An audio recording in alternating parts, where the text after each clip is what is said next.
მოგესალმებით მეგობრებო, ყველას მადლობა მოგზაურობისთვის. დღეს კომიტეტზე გვაქვს განსახილველი 6 საკითხი, მათ შორის 4 საკითხი არის სამი საკითხი არის ხელშეკრულების ნაწილი და სამი საკითხი არის, რომელიც კანონპროექტებში ცვლილებებს და გადავადებებს ეხება. გთხოვთ უყაროთ კენჭი აღნიშნული საკითხების განხილვას და მე შემოგთავაზებთ, რომ დავიწყოთ ხელშეკრულების ნაწილში და შემდეგ გადავიდეთ კანონპროექტების ეზოში. კარგი, პირველი საკითხი არის საქართველოს მთავრობის მიერ რატიფიცირებისთვის წარმოდგენილი საქართველოსა და ევროპის საინვესტიციო ბანკს შორის ფინანსური ხელშეკრულების ნომერი 2 ცვლილების წერილი შეთანხმება. მოხსენებელი საქართველოს რეგიონალური განვითარებასა და ინფრასტრუქტურის მინისტრის მოადგილე მზია გიორგობიანი.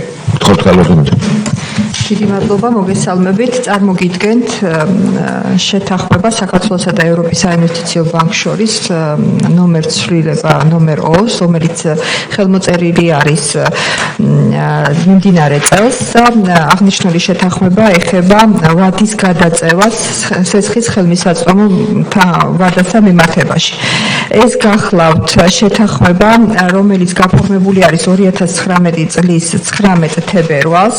სესხის ფინანსური პირობები გახლავთ არაუმეტეს 30 წელი და 7 წელი არის შეღავათიანი პერიოდი. ყოველი სესხის ტრანშის ჩამორიცხვის დროს ისაზღვრება სესხის პროცენტულობა, თანხის ოდენობა გახლავთ 250 მილიონი ევრო და ასევე გადასახდელი გვექნება ადმინისტრირების გადასახდელი, რომელიც ერთჯერადი არის 50,000 ოდენობით.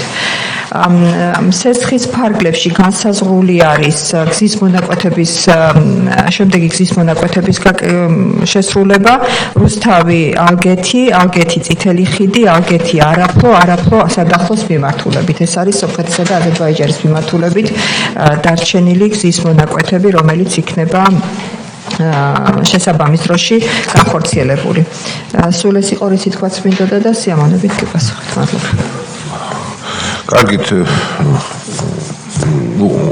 ეხლა უყაროთ თუ კითხები გაქვს? არა. ხო. თუ გვაქვს ინფორმაცია რუსთავის მონაკვეთი როდის არის მაგის ესხი, როდის იქნება, როდის უნდა დამთავრდეს, თუ გვაქვს ინფორმაცია? თბილისი რუსთავის დარჩენილ მონაკვეთთან დაკავშირებით. მიმდინარეობს მუშაობა, ის სახელმწიფო ბიუჯეტიდან იქნება სრულად დაფინანსებული. მედი გვაქვს, რომ ძალიან მალე დავიწყებთ ამის უკვე დარჩენილ მონაკვეთის მშენებლობას.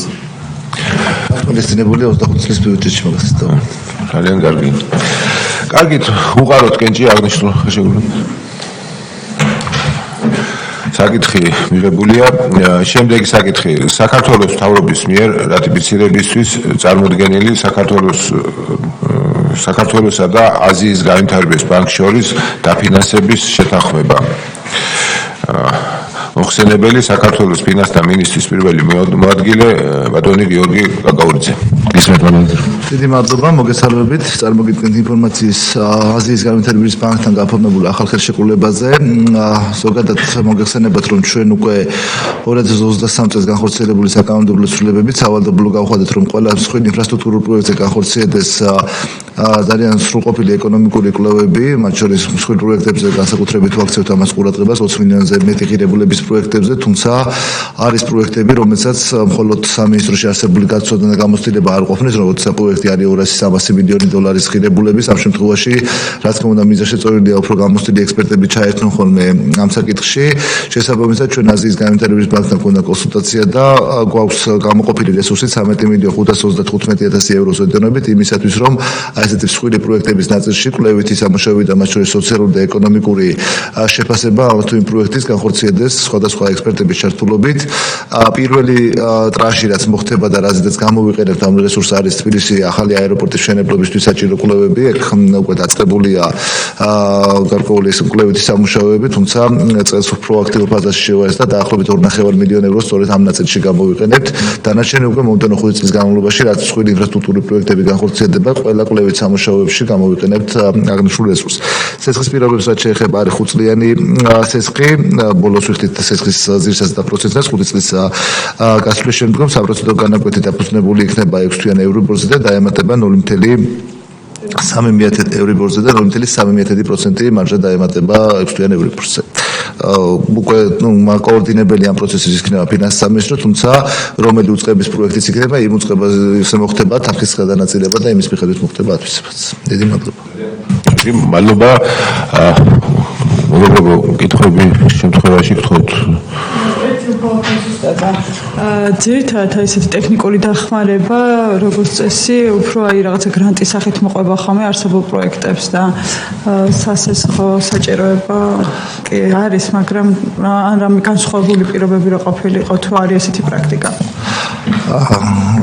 ძალიან მნიშვნელოვანი ახალი მიმართულება გვაქვს, როგორც წესი, საგრანტო კომპონენტი მოყვება ისეთ პროექტებს, სადაც განსაზღვრულია წინასწარ რომელმა საფინანსო ინსტიტუტმა უნდა გააკეთოს ესეთ დააფინანსოს ესეთ პროექტი და გრანტი მოყვება, იმიტომ რომ აუცილებლად ცეცხლი უნდა ავიღოთ იმ პროექტიდან. აქ უკვე განსხვავებული სიტუაციაა, ჩვენ ვფიქრობთ, რომ თავარია პროექტის შევაფასოთ ეს რამდენად მისაღებია თუ არა და ამის მერე დავიწყებთ უკვე გვაწყობს ეს საფინანსო ინსტიტუტი, არ გვაწყობს თუ სახელმწიფო ბიუჯეტიდან გავაკეთოთ, ანუ ჩვენ გვექნება სრული მოხსნილობა ამ პროექტის ამ რესურსის ფარგლებში დაფინანსებული პროექტების.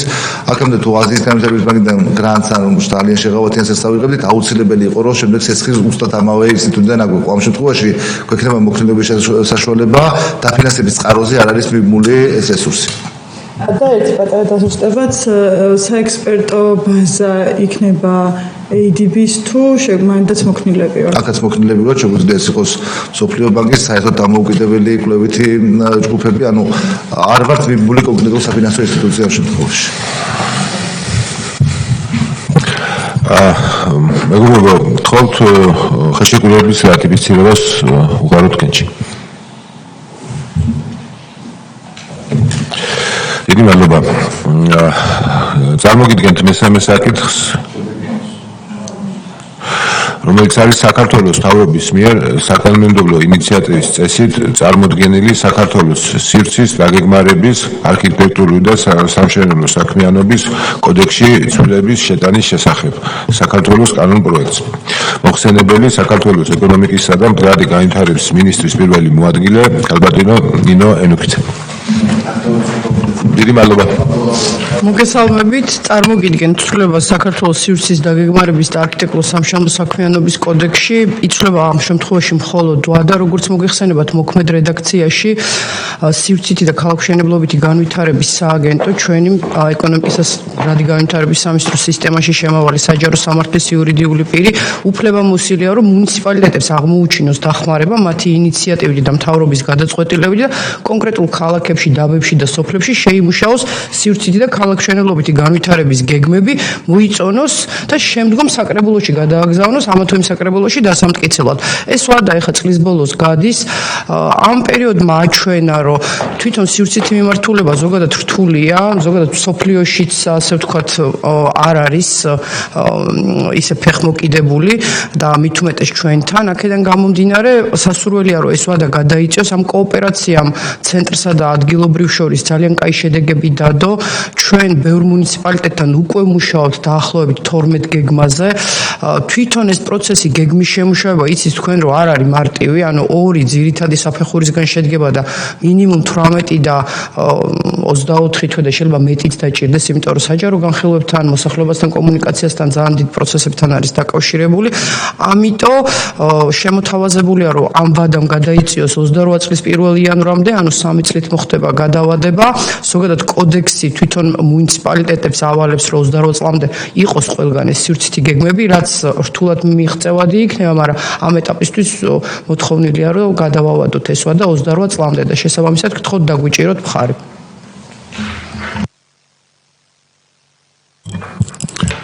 მოგესალმებით, მადლობა. მოგესალმებით ამ საკითხით.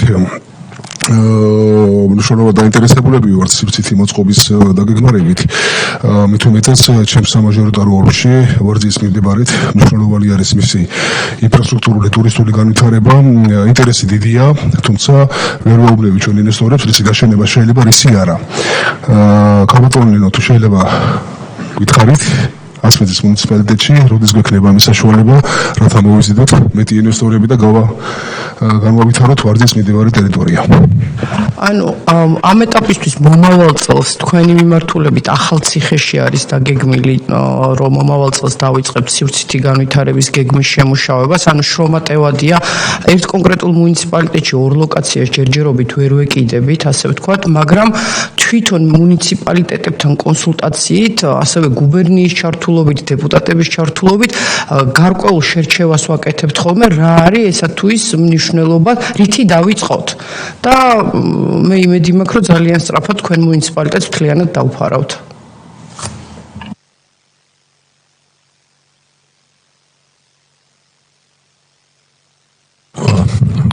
გვაქვს კიდევ კითხვები?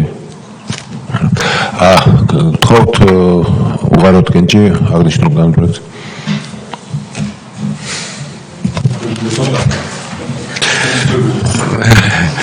გვაცალთ ორი დღე და ორ შევაცილოთ.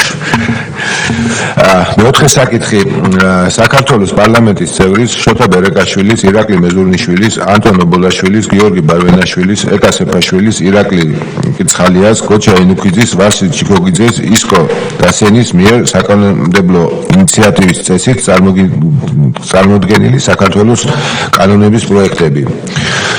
კონკურენციის შესახებ საქართველოს კანონში ცვლილების შეტანის თაობაზე. საქართველოს კანონში ცვლილების შეტანის შესახებ. საჯარო სამართლის იურიდიული პირის შესახებ საქართველოს კანონში ცვლილების შეტანის თაობაზე. საქართველოს კანონში ცვლილების შეტანის შესახებ. სახელმწიფო შესყიდვების შესახებ საქართველოს კანონში ცვლილების შეტანის თაობაზე. საქართველოს კანონში ცვლილების შეტანის შესახებ და საქართველოს პარლამენტის რეგლამენტში ცვლილების შეტანის შესახებ. საქართველოს რეგლამენტში ცვლილების შეტანის თაობაზე. მოხსენებელი საქართველოს პარლამენტის წევრი ირაკლი მეზურნიშვილი. მოგესალმებით კოლეგებო, კიდევ ერთხელ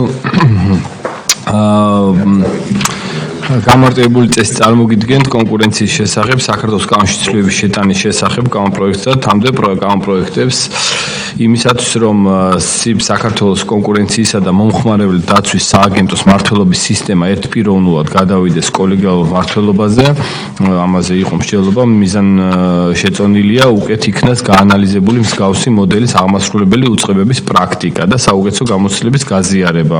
ასევე გამართულ იქნას შეხვედრები ყველა დაინტერესებულ მხარესთან. აღნიშნული ღონისძიებების სრულყოფილად გატარების მიზნით მიზანშეწონილია საბჭოს მარეგულირებელი ნორმების ამოქმედების ვადა გადაიწიოს 2027 წლის 1 იანვრამდე, ასევე ცვლილებით ტერმინოლოგიური ერთგვაროვნების მიღწევის მიზნით წარმოდგენილი კანონპროექტით ხდება ტერმინოლოგიური ცვლილების განხორციელებაც და სააგენტოს ძველი დასახელების ახლით ჩანაცვლება, რაც ნიშნავს კონკურენციისა და მომხმარებლის დაცვის სააგენტო. წარმოდგენილ კანონპროექტში განხორციელდა რედაქციული ხასიათის ცვლილებები, შესაბამისად ცვლილებები ხორციელდება თამდევ კანონპროექტში დებულებათა თავსებადობის კუთხით. ცვლილების თანახმად კონკურენციისა და მომხმარებლის დაცვის სააგენტოს ხელმძღვანელის დანიშვნის უფლება საქართველოს პრემიერ-მინისტრს ექნება 2027 წლის 1 იანვრამდე, ნაცვლად 25 წლის 1 იანვრისა. შესაბამისად ნორმა თანხმედრაში მოვა კონკურენციის შესახებ საქართველოს კანონის ცვლილება. წარმოდგენილი კანონპროექტში განხორციელდება რედაქციული ხასიათის ცვლილებები. წარმოდგენილი ცვლილებების თანახმად 2027 წლის 1 იანვრამდე ვადდება იმ მუხლების მოქმედება, რომელიც ითვალისწინებს ციფ კონკურენციისა და მომხმარებლის უფლებების დაცვის საბჭოს ფუნქციებს დავების საბჭოს აპარატთან მიმართებაში. ასევე წარმოდგენილ კანონპროექტში განხორციელდა რედაქციული ხასიათის ცვლილებები და ბოლოს კონკურენციის შესახებ საქართველოს კანონში შესატანი ცვლილებებიდან გამომდინარე ხორციელდება ცვლილებები საქართველოს პარლამენტის რეგლამენტში და საბჭოს დაკომპლექტებასთან დაკავშირებული ნორმები ამოქმედდება 2027 წლის 1 იანვრიდან ნაცვლად 25 წლის 1 იანვრისა. წარმოდგენილ კანონპროექტში განხორციელდა ასევე რედაქციული ხასიათის ცვლილებები. ბატონო შოთა. მადლობთ ბატონო ირაკლი, მეგობრებო, თქო კითხვები არა გვაქვს. კარგით, უღაროთ კენჭი აღნიშნული კანონპროექტის გადავადებას. მიღებულია. მეხუთე და მეექვსე საკითხის მოხსენებელი გახლავთ მე მინდა ვთქო ბატონ ირაკლი მეძუნიშვილს რომ მან წაიყვანოს კომიტეტის ცნობა და მოგახსენებთ ამ ორი კანონის შესახებ. დიახ, ჩვენ გვაქვს კიდევ დღის წესრიგით ორი საკითხი დარჩენილი დღეს ესე იგი და ტურიზმის შესახებ საქართველოს კავშირის შეტანის თაობაზე არის როგორც გითხარით უკვე მომხსენებელი ბატონი შოთა ბერეკაშვილი გთხოვთ ბატონ შოთა მეგობრებო წარმოდგენილი გამარტივებული წესით წარმოგიდგენთ საქართველოს კანონ პროექტს ტურიზმის შესახებ საქართველოს კანონში ცვლილების შეტანის თაობაზე ტურიზმის შესახებ საქართველოს კანონით იურიდიული და ფიზიკური სუბიექტებისთვის გათვალისწინებულია ვალდებულებები, რომელთა შესრულება გასაზღვრულია შესაბამისი მუხლებისა და კანონქვემდებარე აქტების ძალაში შესვლის დღიდან. უნდა აღინიშნოს, რომ ტურიზმის შესახებ საქართველოს კანონის მიღებასთან ერთად დაიწყო კანონქვემდებარე აქტების შემუშავების პროცესი, რომელიც ჯერ კიდევ არ დასრულებულა და მოიცავს სამუშაო ჯგუფების ფორმატში განხილვებს კერძო სექტორთან, უცხოელი და ადგილობრივი ექსპერტების ჩართულობას, საუკეთესო პრაქტიკების კვლევას, შესაბამისი კომპეტენტური უწყებების მონაწილეობისა და მიდგომების შეჯერებას. აღნიშნული პროცესები აქტიურ ფაზაშია. ამიტომ ზემოაღნიშნულიდან გამომდინარე, კანონპროექტით განსაზღვრულია ზოგიერთი დებულებების ამოქმედების ვადების ცვლილება, რათა მეტი დრო დაეთმოს ჩარჩო კანონიდან გამომდინარე კანონქვემდებარე აქტების მომზადებასა და შესაბამისი სუბიექტების ინფორმირებას. კერძოდ, სიბ საქართველოს ტურიზმის ეროვნული ადმინისტრაციის მიერ სამართალდამღვრევართა ოქმის, ფორმების შემუშავების ვადა გადაიწევს 2025 წლის 1 ივნისამდე. სიბ საქართველოს ტურიზმის ეროვნული ადმინისტრაციის მიერ ტურისტული დანიშნულების ადგილის მართვის ორგანიზაციის სტატუსის მინიჭებისა და გაუქმების წესით, საქმიანობის წესისა და სტანდარტის დამტკიცების ვადა გახანგრძლივდება 2026 წლის 1 იანვრამდე. ასევე დანიშნულების მართვის ორგანიზაციის საქმიანობის ჩარჩოსა და შესაბამის ადმინისტრაციულ პასუხისმგებლობასთან დაკავშირებული დებულებების ამოქმედების ვადა განისაზღვრა 2026 წლის 1 იანვარი. ტურისტული საქმიანობის სუბიექტების რეგისტრაციის ვალდებულებასთან დაკავშირებული დებულებების ამოქმედებით ვადა განისაზღვრა 2025 წლის 1 იანვარი, ხოლო შესაბამისი ადმინისტრაციული პასუხისმგებლობების ამოქმედების ვადა გადაიწევს 2025 წლის 1 ივნისამდე. მთავრობის მიერ საკურორტო საქმიანობის შესახებ საქართველოს კანონპროექტის წარმოდგენის ვადა განისაზღვრა 2026 წლის 1 იანვარი. ეს არის ცვლილებები, რომელიც შევიდა. თუ არ არის კითხვები, კენჭი უყაროთ. მადლობა. და ბოლო საკითხი დღევანდელი ჩვენი კომიტეტის სახელმწიფო ქონების შესახებ საქართველოს კანონში ცვლილების შეტანის თაობაზე მომხსენებელი ისევ ბატონი შოთა ბერეკაშვილი. ხო, აქაც როგორც მოგეხსენებათ, მესამე მოსმენით წარმოგიდგენთ აღნიშნულ კანონს, რაც ეხება სახელმწიფო ქონების შესახებ საქართველოს კანონში ცვლილების შეტანას და საქართველოს კანონპროექტს მეწარმეთა შესახებ საქართველოს კანონში ცვლილების შეტანას.